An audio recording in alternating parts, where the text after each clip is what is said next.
और सचमुच ये मेरा एक अनुभव है। तो बाबा मेरे साथ छोटेपन से ही था, बचपन से। कैसे कह रहा हूं? तो बचपन से था, क्योंकि ज्ञान तो नहीं था बचपन में, लेकिन फिर भी ऐसे अनुभव कुछ हुआ जो बाबा मेरे साथ साथ था।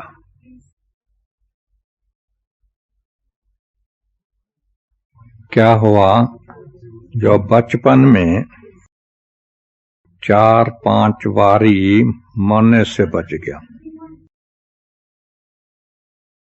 बचपन में 4-5 बारी मरने से बच गया, और वो भी वंडरफुल रीति से।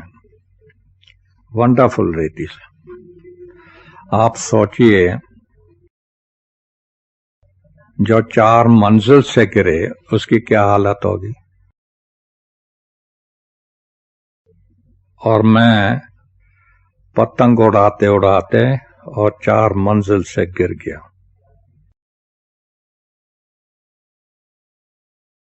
कैसे बच गया? मैं आपके सामने हूं।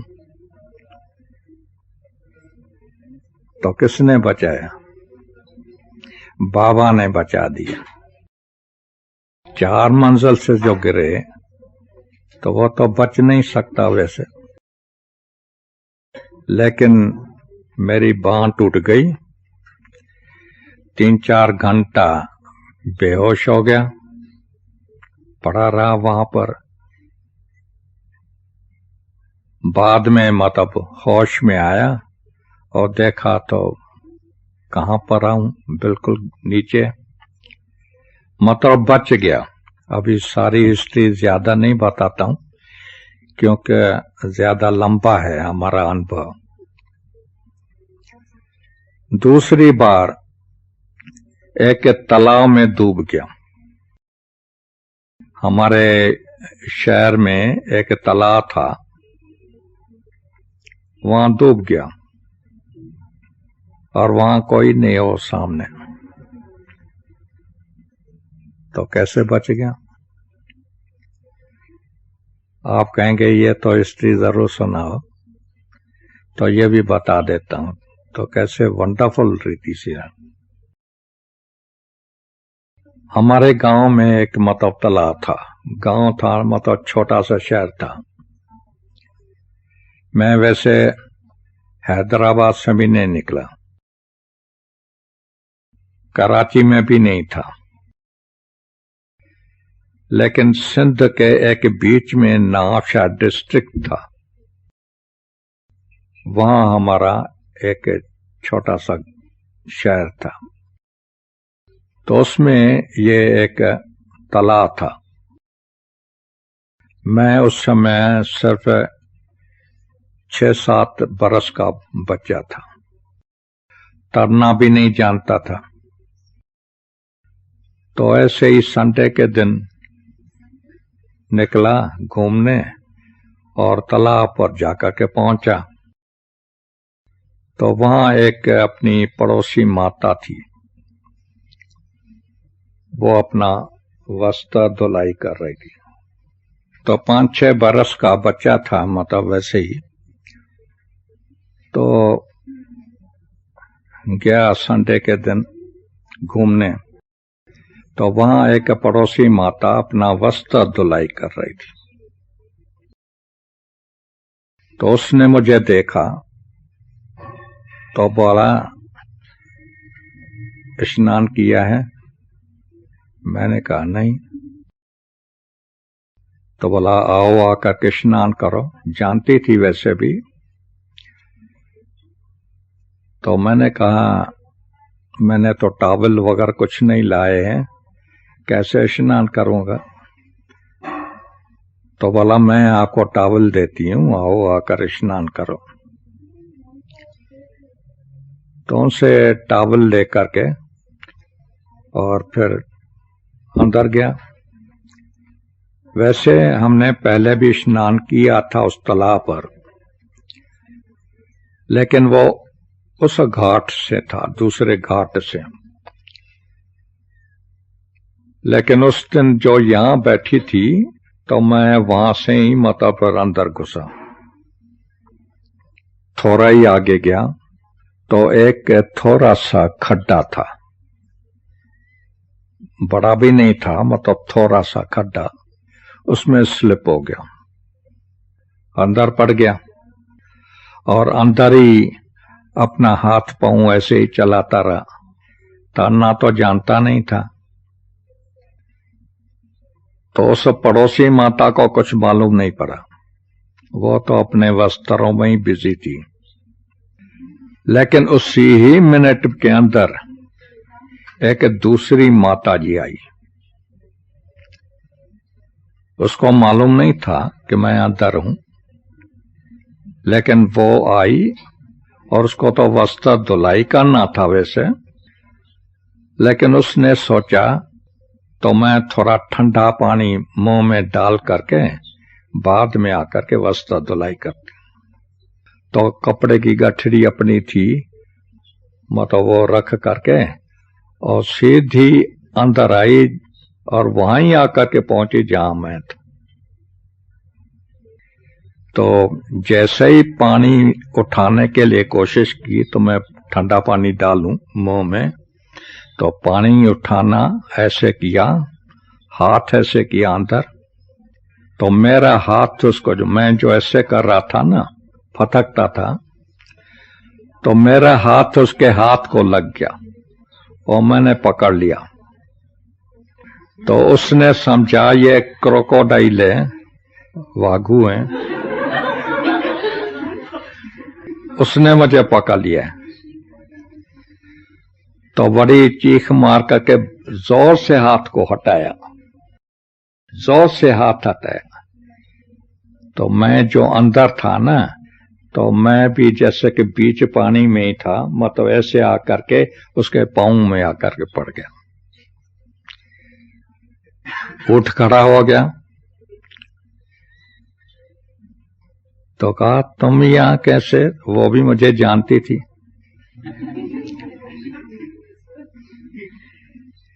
तो मैं तो बोल नहीं सका, अंदर पानी पड़ गया था पेट में, तो वॉमिटिंग कर रहा था।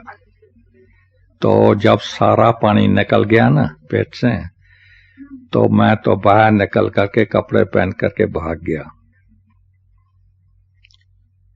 तो उस माता ने, पहली वाली माता से पूछा तो ये कैसे है यहां पर?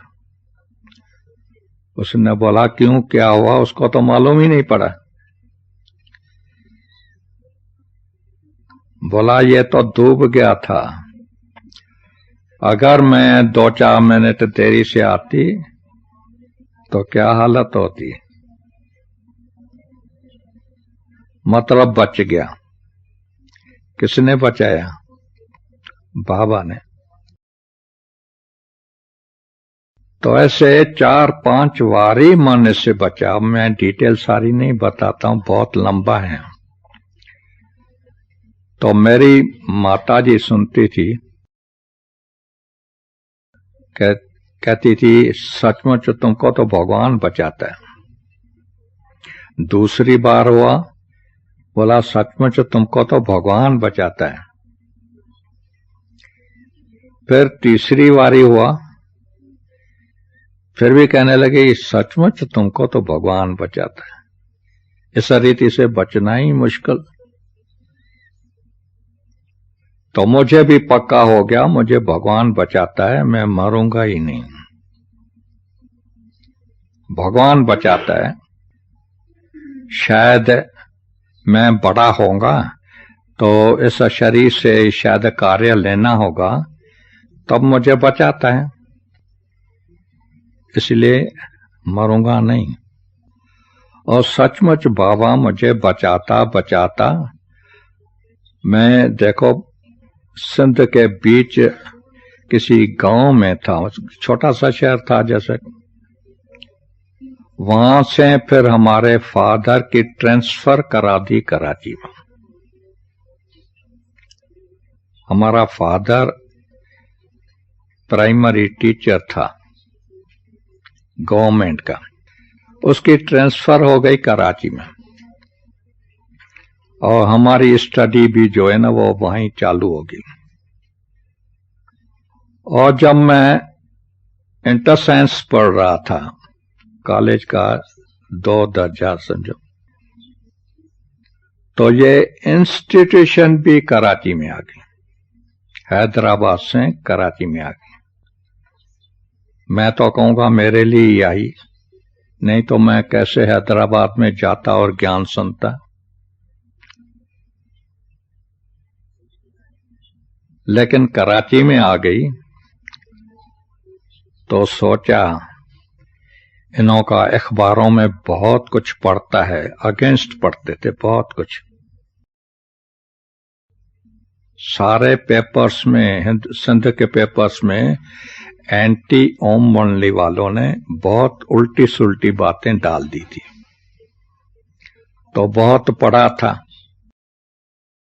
तो सोचा रूबरू जाकर देखूं आखिर भी ये इंस्टीट्यूशन क्या है और क्यों ऐसे मतलब अगेंस्ट डालते हैं इतना, और गवर्नमेंट भी उन्हों को बंद तो नहीं करती, कारण क्या।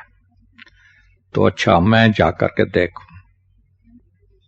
तो वहां गया देखने के लिए, और वहां जाने के लिए पहले पत्र लिखना पड़ता है, तो मैं आने चाहता हूं,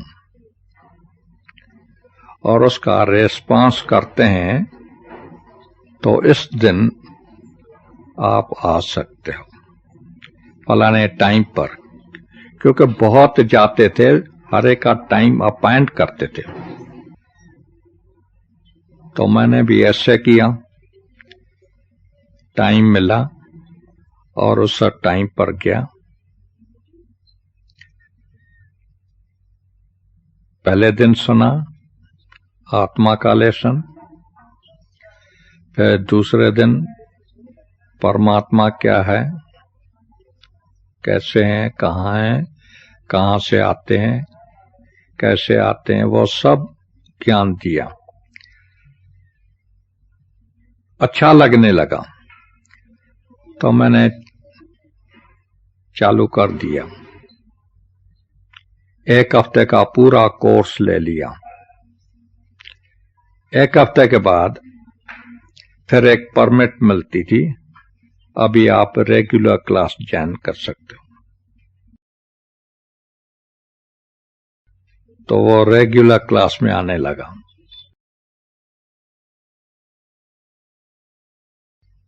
ऐसे चलता रहा और देखा यहां तो बहुत अच्छा है, बहुत बिल्कुल, और समझा तो जो कुछ अगेंस्ट बातें पेपर्स में थी वो 100% रॉन्ग है। और यहां तो कन्याएं माताएं कितनी पवित्र दृष्टि वाली, उनके लिए ये ऐसी ऐसी बातें लिखते हैं। और बाबा को भी देख लिया था, बाबा भी जब भी आते थे, ज्ञान पहले बाबा नहीं सुनाते थे, पहले बाबा उन्हों को लिख करके भेजते थे पॉइंट्स, फिर वो बहनें पढ़ करके अच्छी तरह से बुद्धि में रख करके फिर अपने रीति से क्लास कराती थी उन पॉइंट्स के ऊपर। लेकिन बाबा को आते हुए एक बार देख लिया था और समझा ये तो बहुत अच्छी पर्सनालिटी, उनके नैनो चैनों से दिखाई पड़ता था, एक न्यारा लग रहा था, तो इसके लिए ऐसी ऐसी बातें करते हैं। समझा ये बिल्कुल रॉन्ग है, कोई और अपना उन्हों का स्वार्थ है, तो चलता रहा। लेकिन अपने माँ बाप को नहीं बताया कि मैं यहां जा रहा हूं, क्योंकि उन्होंने भी सुना था, तो समझा उन्हों को फिर अच्छा न लगेगा, तो ये क्यों जाता है वहां पर, तो नहीं बताया। मतलब फिर जब ये 2-3 मास हो गए तो मैंने सोचा उनको बताना चाहिए। तो उनको मैंने कहा तो मैं यहां जाता हूं और आप भी चलो, बहुत अच्छा है, आपको बहुत अच्छा लगेगा और जरूर चलो। उन्होंने कहा नहीं, सारी सिंधनों के खिलाफ हैं, आप भी क्यों जाते हो, आपको भी नहीं जाना चाहिए। तो मैंने उनको कहा आपका मेरे में फेथ है? बोला हाँ, आप, हम जानते हैं आप ऐसी कोई संस्था में नहीं जाएंगे। तो मैंने कहा देखो, मैं अगर कहता हूं तो हम मानेंगे? बोला क्या, आप बताओ पहले। मैंने कहा मैं आपको कहता हूं, जो कुछ आपने पेपर में पढ़ा है वो 100% रॉन्ग है। ये संस्था बहुत अच्छी है, बहुत अच्छा ज्ञान देती है, जिससे अपनी अंदर की शांति मिलती है। मैं इसीलिए जाता हूं, इसीलिए मैं आपको भी कह रहा हूं, तो आप चलो, अपने आंखों से देखो और कानों से सुनो तो आपको मालूम पड़े। लेकिन लोक लाज समझो तो लोग क्या कहेंगे, तो कहा हम तो वहां नहीं जाएंगे। मैंने बात को छोड़ दिया, मैं तो चलता रहा ज्ञान में। फिर 1-2 मास के बाद फिर उनको जाकर के कहा, मैंने कहा आप चलो, बहुत अच्छा है, जरूर चलो। लेकिन फिर भी नहीं माना, मैंने बात को छोड़ दिया। फिर मैंने 2-3 मास के बाद फिर उनको कहा, फिर भी नहीं माना। फिर मैंने उनको कहा देखो, एक जैसे कि वार्निंग के रूप में दे दिया। वैसे तो मैं मेजर था, मुझे क्या रोक सकते हैं। तो मैंने उनको कहा देखिए, मैं प्रभु का बन चुका हूं और आप हो माया अथवा संसार के तरफ, तो माया और प्रभु इकट्ठे नहीं रह सकते। तो अगर आप नहीं चलते हैं, ये ज्ञान नहीं लेते हैं, तो ये आप पक्का समझना किसी न किसी दिन मैं प्रभु के तरफ चला जाऊं, आपसे अलग हो जाऊं। बोला ये कैसे हो सकता है, इतना आपको पढ़ाया किया, इतनी पालना की, अभी तो आपका फर्ज है हमारी संभाल करना, हमारी पालना करना, और आप कहते हो हम छोड़ के चले जाएंगे। मैंने कहा मैं कहां कहता हूं तो नहीं आपकी पालना करूं। आप अगर समझो ज्ञान लेते हैं तो मैं आपके साथ रह सकता हूं और यहां कमाई करके मैं आपकी पालना करूंगा। आप कुछ नहीं करना, सिर्फ ज्ञान लेकर के आकर यहां बैठ जाना, मैं कमाई करके आपको खिलाऊंगा बस, और आप कुछ नहीं करना। तो भी नहीं माना, बोला हम तो वहां पांव ही नहीं रखेंगे। ठीक है, आपकी मर्जी। फिर यही क्रिसमस के दिन थे, छुट्टियां थी, तो वहां हम 2-3 भाई थे।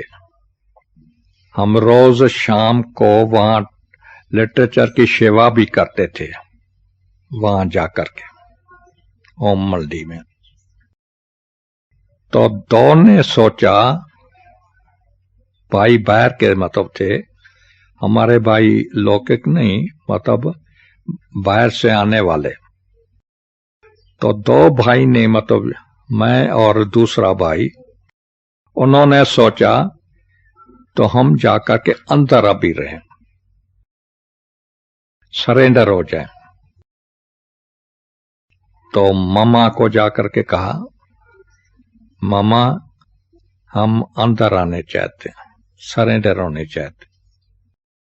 तो हमारे सरकमस्टेंसेस सब पूछ करके मामा ने छुट्टी दे दी थी और कहा तो फलाने बंगलों में जाकर के रहना, जहां और गोप और भाई जो है ना वो भी रहते थे। तो मैंने अपने माताजी और पिताजी को कहा, मैं कल जा रहा हूं। कहां जा रहे हो?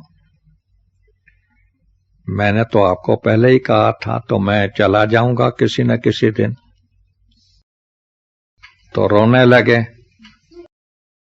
कहा ऐसे कैसे, मतलब आप ऐसे ही छोड़ के जाएंगे?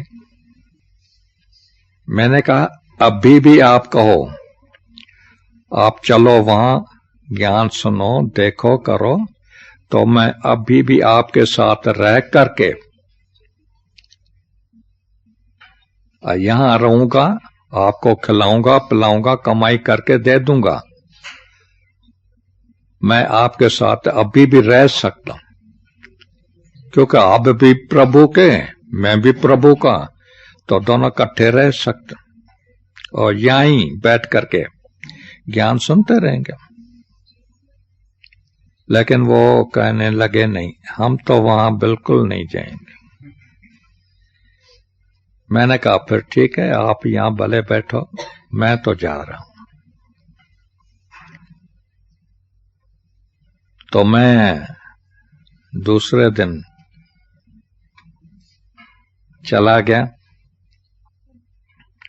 तो उन्होंने क्या किया, जब जा रहा था तो हमारे जो कपड़े थे ना, वो किसी पेटी में ताला लगा करके बंद करके रख दिया।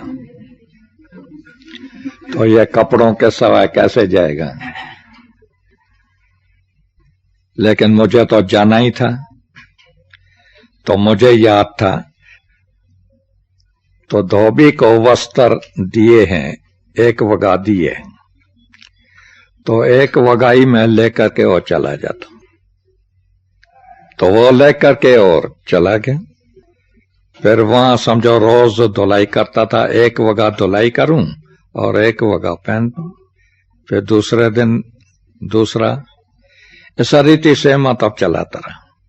फिर 10-15 दिन के बाद मुझे तो साइकिल थी वैसे, तो साइकिल लेकर के चला गया था।